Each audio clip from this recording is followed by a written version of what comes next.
जाते बाड़ू पढ़े बेटी छोड़ी के दुआरिया, जाते बाड़ू पढ़े बेटी छोड़ी के दुआरिया। गिरे मत दीहा बेटी पापा के पगड़िया, गिरे मत दीहा बेटी पापा के पगड़िया।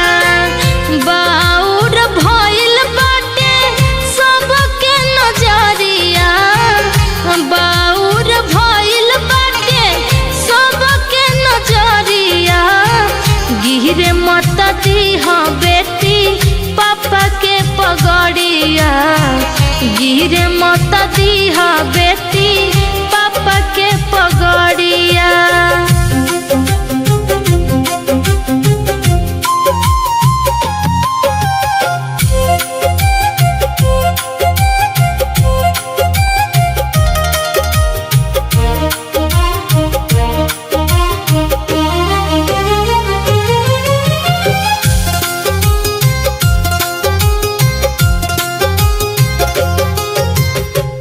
दुनिया रंगीन बाटे लोग बहकाई, सबका से बच के खाली करी हो पढ़ाई। दुनिया रंगीन बाटे लोग बहकाई, सबका से बच के खाली करी हो पढ़ाई।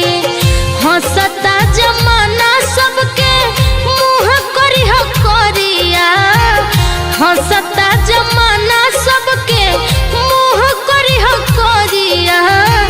गिरे मत दीहा बेटी पापा के पगड़िया, गिरे मत दीहा बेटी पापा के पगड़िया।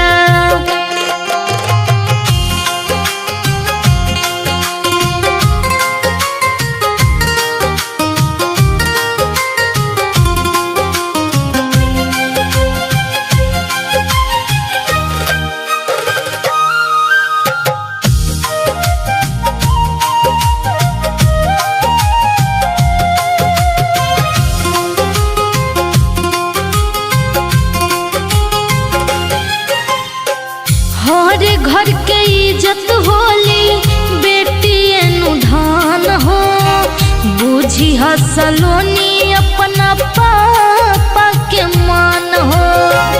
हर घर के इज्जत होली बेटी एनु धान हो, बुझी हसलोनी अपना पापा के मान हो। लिखल समुंदर हर बाप के लचरिया, कहे 1 लाख भैया रखी हो पगड़िया। गिरे मत दीहा बेटी पापा के पगड़िया, गिरे मत दीहा बेटी पापा के पगड़िया।